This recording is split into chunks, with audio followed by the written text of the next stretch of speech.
So let me introduce Ms. Ismail. She's a human rights activist and chairperson of the Aware Girls, and a proud follower of Bacha Khan's philosophy of nonviolence. And maybe very few people know this, that she is a pioneer of the de-radicalization efforts. The concept has been recently popularized in the West, and the West scholars use different terminologies as preventing violent extremism or countering violent extremism. Gulalai was doing that all the way before. She and her family have faced severe oppression by the Pakistani state, leading to her exile in the US. She's a serial winner of different human rights awards, international awards, and today we are very happy to have her here. She is going to talk to the human rights violations in the country and tell us about her own struggle as well as that of the PTM. We welcome you, Gulalai, here.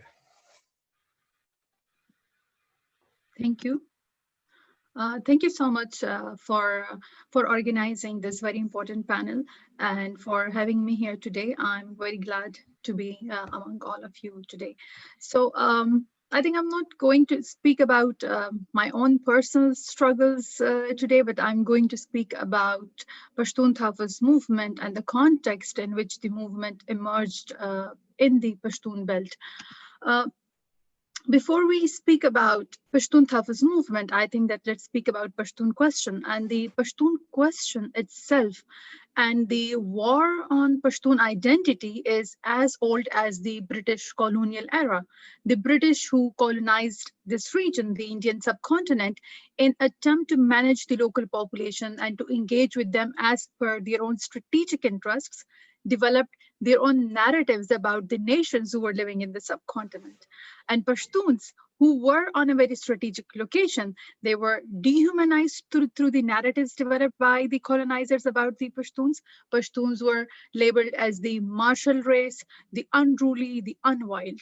So the whole narrative of Pashtuns was built so that they can be used as cannon fodder for the strategic interests of the colonizers, and to keep Pashtun belt as a buffer zone between Afghanistan and between the British India, also as a buffer zone between the two world superpowers then. So even after the formation of Pakistan, the Pashtuns were continued to be seen as the second-class citizens, people who were unruly and people who were to be used as the cannon fodder for the strategic interests of the newly state of Pakistan or for the new rulers. So you can see that soon after the formation of Pakistan, the Pashtuns were used for the strategic interests of occupying Kashmir.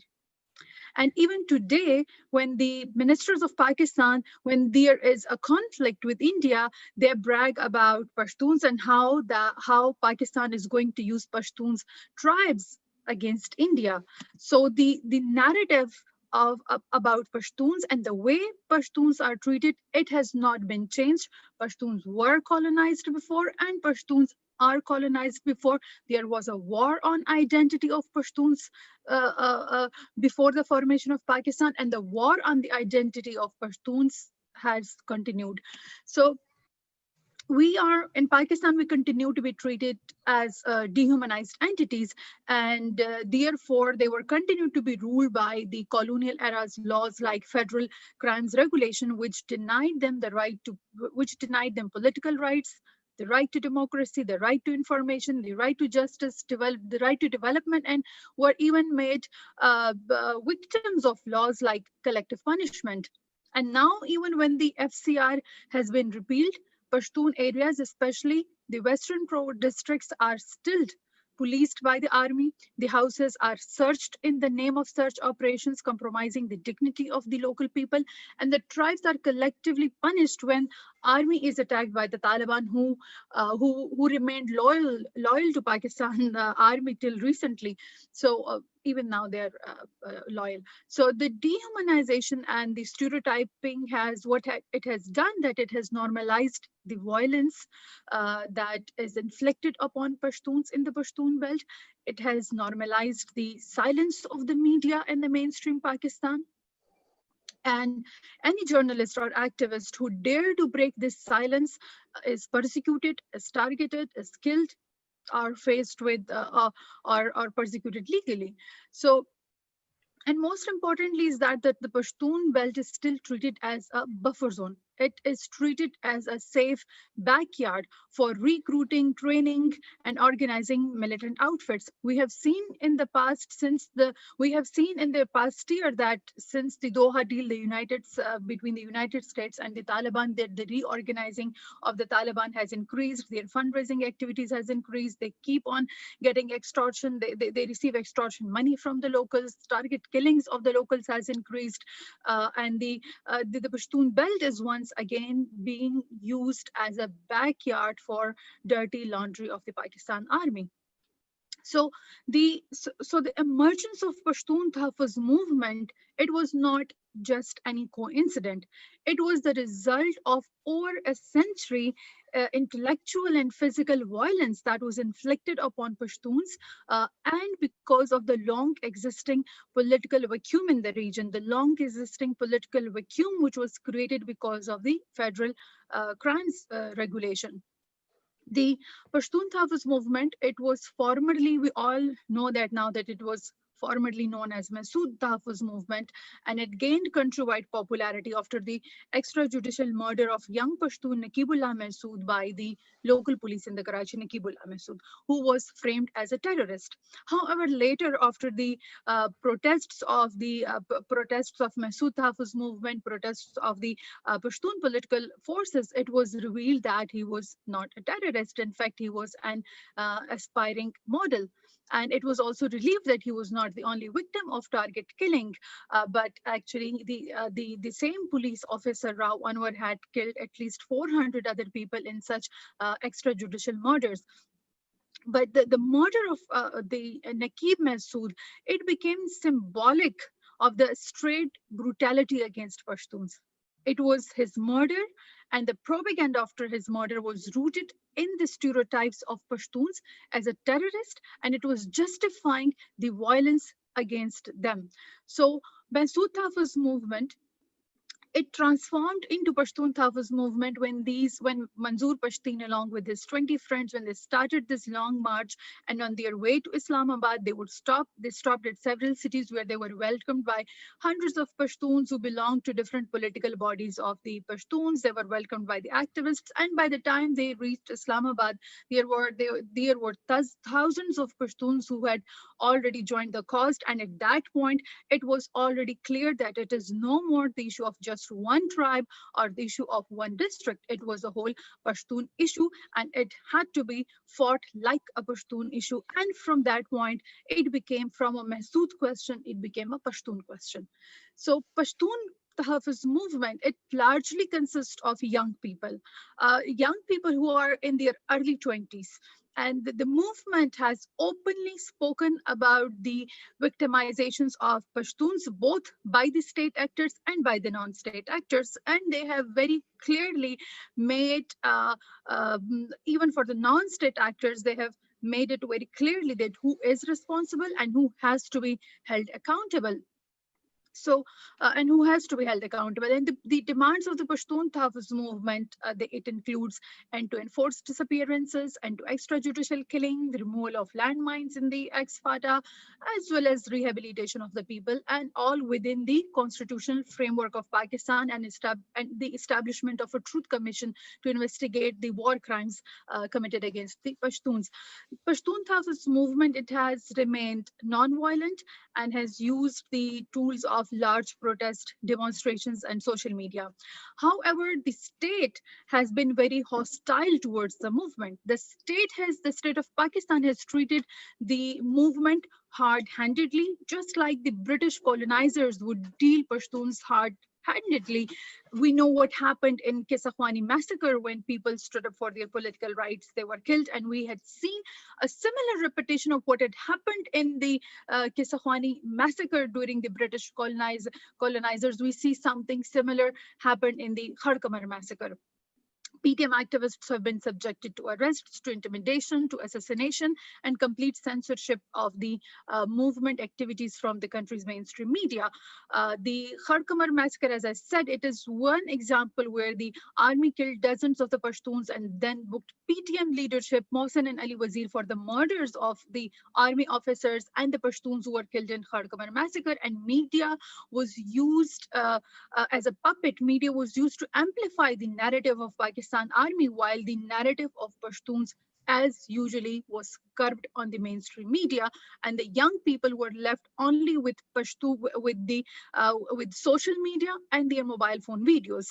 But luckily, I'm glad that the court has now discharged Mohsen and Ali Wazir from the massacre. But the responsibility has still to be, but those who were responsible, they have not, of course, yet been held accountable. So Pakistan army is using the whole state machinery against PTM activists. The arms of the judiciary are twists against activists. They are labeled as traitors. They are framed as existential threat to Pakistan, despite of the fact that PTM keeps on reminding that they are demanding their rights in the constitutional framework of Pakistan, which is neither a very progressive constitution and nor has given much political and economic autonomy to the nations other than Punjab, despite of the fact that all of us are aware that this constitution has promoted constitutional hegemony of the Punjab.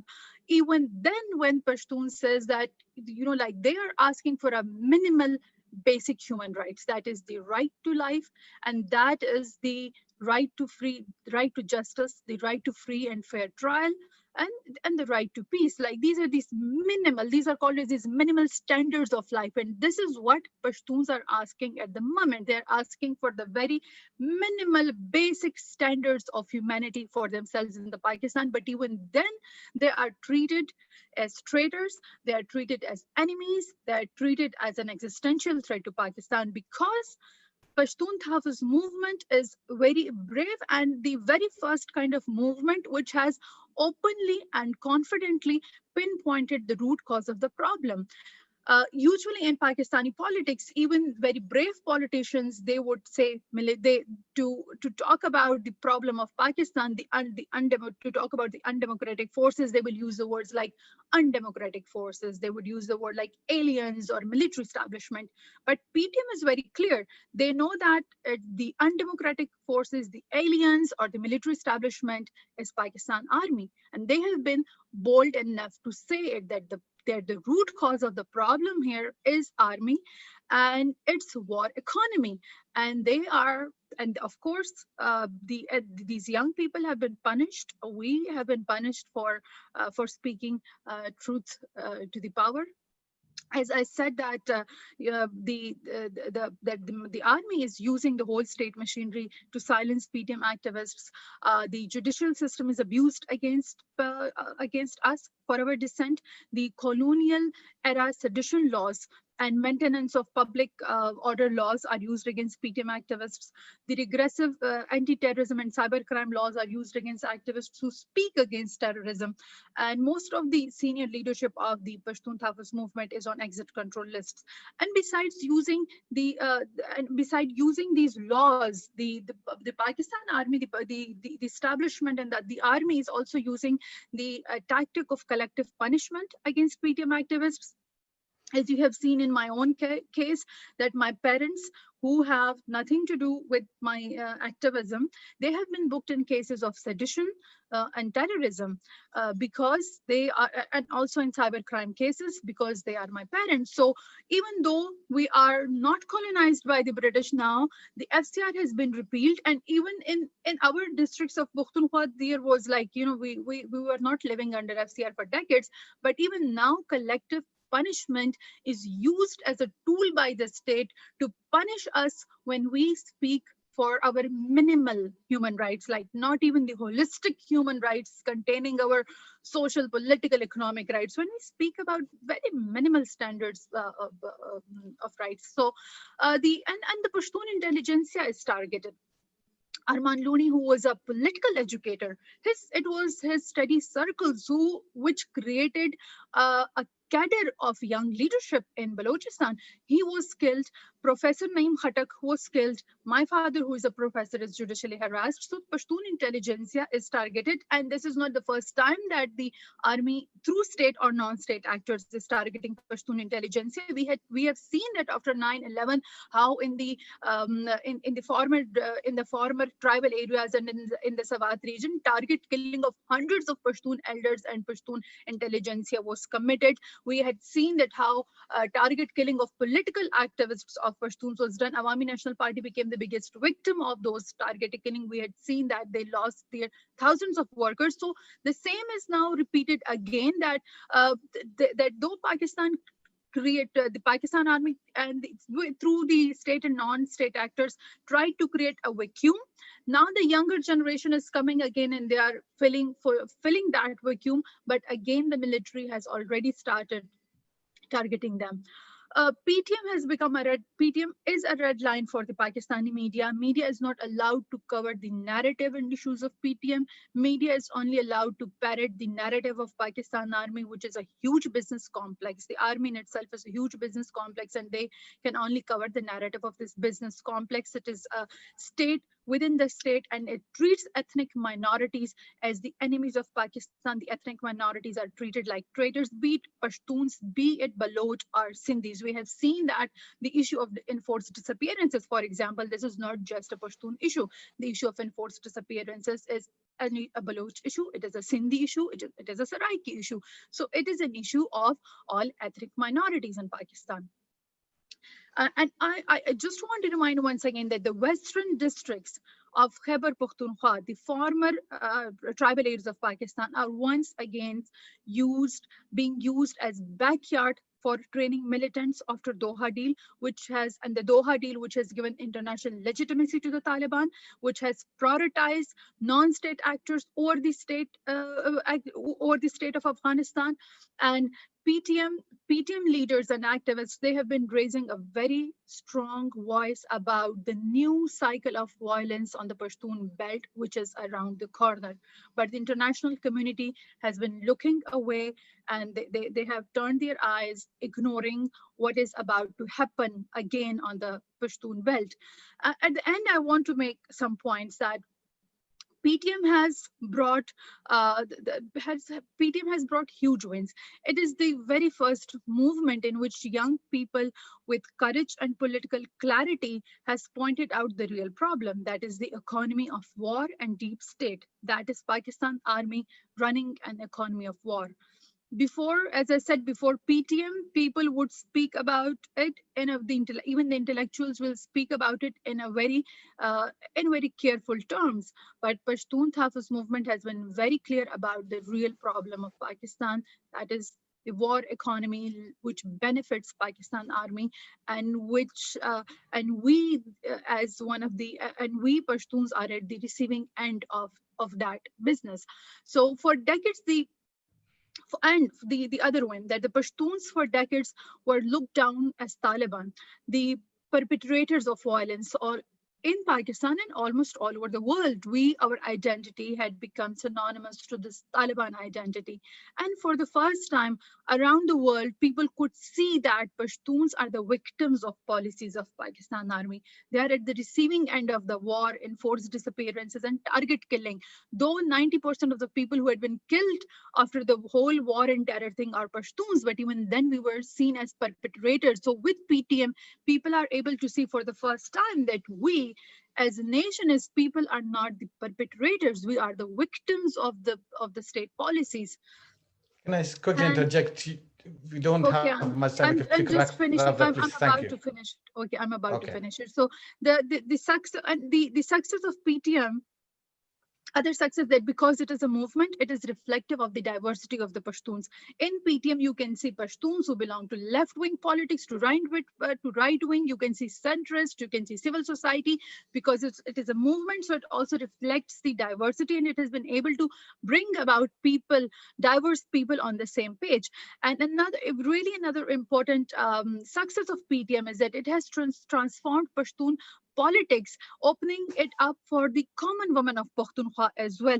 Despite of the fact that this movement has emerged from tribal areas which are patriarchal and conservative, the movement is very open to young women participation, and from central leadership to the ward level, you can see that women take active part in the movement. They lead the movement, they mobilize community, they organize communities, they organize events, they're in social media campaigns, they do background work of data management, they do work, women are doing work on record keeping, and they also fundraise. So this is revolutionary in itself. When you look at the whole our political history, this is revolutionary, because PTM is reshaping Pashtun politics. It has reshaped Pashtun identity, making it more feminist, more democratic.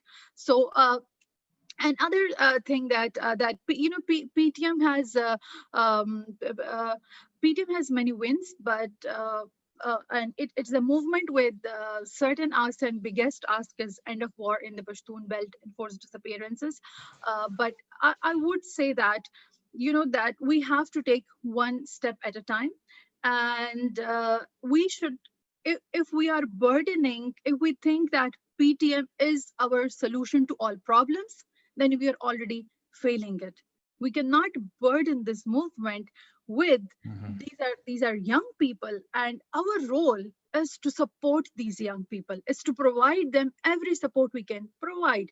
By burdening them with to find solutions of all Pashtun problems, we are already making it destined for failure. So let's not, I would request everyone who's listening, let's not burden it with all problems of Pashtuns. Let's take one step at a time. Those who have the capacity, those who have the resources, they should try to build institutions on the gains that have been brought by the PTM. And at the end, we should just remember that our struggle is political. We have to build alliances with different political forces and also with other ethnic minorities of Pakistan. We have to build alliances internationally to pursue our case. And it's going to be a long and tiring journey, but we have to hang in there, not losing hope. Thank you.